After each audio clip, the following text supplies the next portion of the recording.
not gonna lie, that made life really, really frustrating. I just want to make this clear that I'm not filming this video because I want you to feel sorry for me. So I'm going to be 100% honest with you. I don't know how to start this video because normally I'm like, hi guys, it's Zimri, and I'm like all happy and bubbly and myself, like I feel like I'm a happy person. But I'm like, hi guys, Zimri, and we're going to talk about all my life's problems today and how I was supposed to die. And all that kind of stuff. Like, I feel like this kind of anticlimactic. Is that what I'm looking for? I don't know. So hi, it's Marie, and in today's video, I'm going to be doing a part 2 to my survival story back in October of last year. My mom and I did a video about my survival story. I will get into a little bit of the details in just a second. If you have never seen that video before and you want to check it out, you can click the iCard right here, and then that video, if we do this right, should have an iCard that comes back to this video. So you can just kind of like go to that one and then come right back here and it'll be really easy. Before we get on to anything else, don't forget to subscribe if you have not and ring the bell so you can get notified of any future videos like this. I like to connect with you guys and do these kind of videos every once in a while, not every day because 95% sure I'm going to cry. And I can't handle doing that all the time, but once in a while we will get really, really, really deep. Okay, so now that you're all done taking care of clicking the buttons and all that stuff, little recap on part 1 of my health story, my survival story, whatever you would call it. Basically, for years as a child, I suffered from undiagnosed seizures. Like I said, if you want to learn more about the whole story, you can click here. But basically, my mom and dad, especially my mom, tried really hard to get me diagnosed, but it took years. And as a result, I had many, many, many learning challenges. Good news is I am okay now. If you've already watched the part 1 of this video, then you know that I wasn't supposed to really make it past like 12 or 13. I had to relearn basic things multiple times throughout my life, and I'm not gonna lie, that made life really, really frustrating. Not only just having to relearn things again, but never, ever, ever, ever feeling 100% normal. And I'm not saying I have to feel normal, that's like a necessity of life, but especially when you're younger and you're just trying to figure out who you are and life in general, you don't want to stand out like that. And so that was really hard. One fear that I had that I'm sure a lot of kids grew up with, learning challenges or learning disabilities or whatever, was in church or in school. I was homeschooled, so homeschool group, always having the fear of going into class and having to read in front of them. And I absolutely hated it. And with having to relearn a lot of things like how to read and how to write, how to spell, multiple times, I feel like, I would finally get the hang of something, feeling comfortable, kind of, reading in front of people, and then something would happen to make me forget it all again. And my friends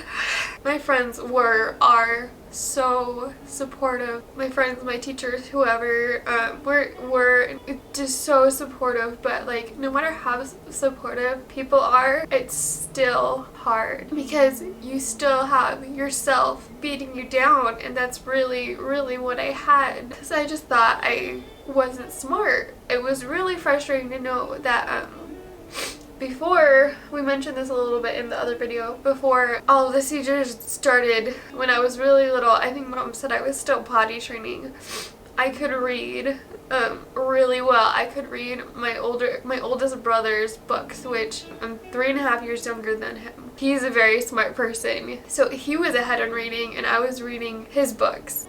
And growing up, not only was it, embarrassing to us to not have the education that most kids had around me, but my older brother and sister are very smart people. They really are. And I'm not saying I'm not smart, but they would compete nationally and internationally in educational programs. They got amazing grades. They were always at least a year or 2 or sometimes 3 grades ahead of everyone else, and it was so hard watching them be so good at school while I was struggling to stay, you know, at least a few years behind what I was supposed to be in. I honestly can say I don't remember most of my childhood before the age of like 10. It has nothing to do with stories that people have told me, nothing to do with pictures I've seen, just like pulling memories out of my brain. I could probably think of maybe 10 or 15 through my first 10 years of life, and they're the most random stuff. And it makes me so sad to think that I don't have those memories. Like, those were taken from me and I really can't get them back. To an extent, I mean, like I said, there's pictures, there's stories that people tell me, but those are things that they're showing me, not things that I remember. On top of all of the superficial fears, I don't know what to call them, all of the basic fears when it came to like education and stuff like that, having to read in front of people, all those kind of things. There was also the fear that I was still really sick, and I didn't realize how sick I was back then, but I couldn't do certain things because the doctors told Mom that it would trigger seizures. Like, I couldn't jump on a trampoline, I couldn't watch a 3D movie, I couldn't be in a room where there was like flashing lights or strobing lights. And so there were some things I did kind of miss out on, and it was so frustrating because, like, you know, I'd be at a friend's house, like a new friend's house or something like that, and they'll be like, do you want to jump on the trampoline? I'd be like, oh, I can't. And they'd be like, oh, why? I was like, because I could like have a seizure or pass out. I had to eat like 6 meals a day, 6 smaller meals a day, or else I could have a seizure, I would pass out, I could get sick. I couldn't do too much physical activity outside because I might get overheated and have a seizure. That honestly, it wasn't that, like, looking back at it and I'm like, yeah, whatever, it's not a big deal. But back then that was really hard, and that made me feel even more different than everyone else, on top of not being able to read. I'm still trying to learn. I'm still trying to better my education, because even though I've been seizure free, I don't know what to call it, I haven't had a seizure in years, the effects of it are still affecting me. I'm not the best speller ever in the world, but I still practice spelling. I still do those kind of things.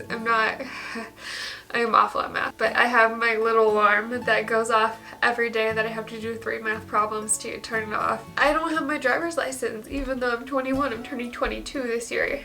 I'm working on it. I'm still recovering from the effects that the seizure gave me years ago. I just want to make this clear that I'm not filming this video because I want you to feel sorry for me. Honestly, I probably wouldn't have filmed this video if I haven't had the feeling ever since we talked about doing it in the first video we filmed, that I've just had the strongest feeling that I really, really need to. Like, I knew this wouldn't be my favorite video to film. Obviously, I hate crying.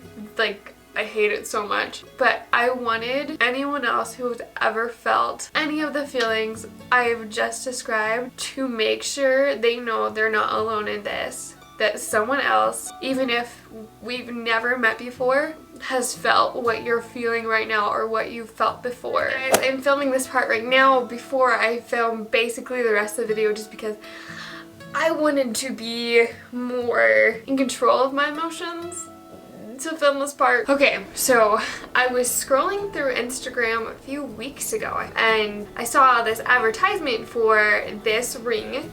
And it says, I am enough. And like, as soon as I read what the ring said, it hit me so strongly because of all the health trials and mental trials that I've been through for as long as I can remember. My thought process has been, you know, once I do this, or once I get that, once I get my driver's license, once I have this kind of education, whatever, I will be enough. And once I read what the ring said, I was like, hold up, like, it hit me. I was like, girlfriend, you need to stop thinking this way. You are enough exactly the way you are right this second. I was like, yeah, that's 100% right. I am enough right now. And that doesn't mean I don't want to make myself better, but I'm not making myself better because I'm not enough right now. And that's when my thought process kind of shifted over. So I decided to buy the ring because I wanted to get this ring to remind me daily of that moment where my thought process switched from the old way I used to think and the way I think now. I actually found this ring and changed my thought process right before I saw The Greatest Showman and heard the song This Is Me, and I was like, oh my goodness, this is my new theme song. Because it's 100% true. Like, that song is literally my new theme song.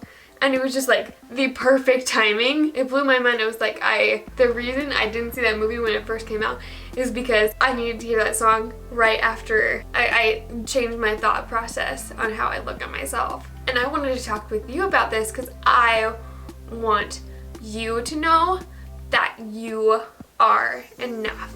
100% just the way you are. And if you didn't know that, you know that now. Because I promise you, you are enough. And my new goal is to remind you that every single day. Because sometimes it's really hard to remember it.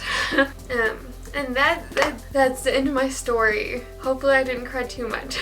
So I just want to remind you again one more time, behind all of the makeup and the hairspray and all the things that the world puts on us, you are enough. I love you guys more than you can ever know. And I will see you tomorrow. Bye. Mwah.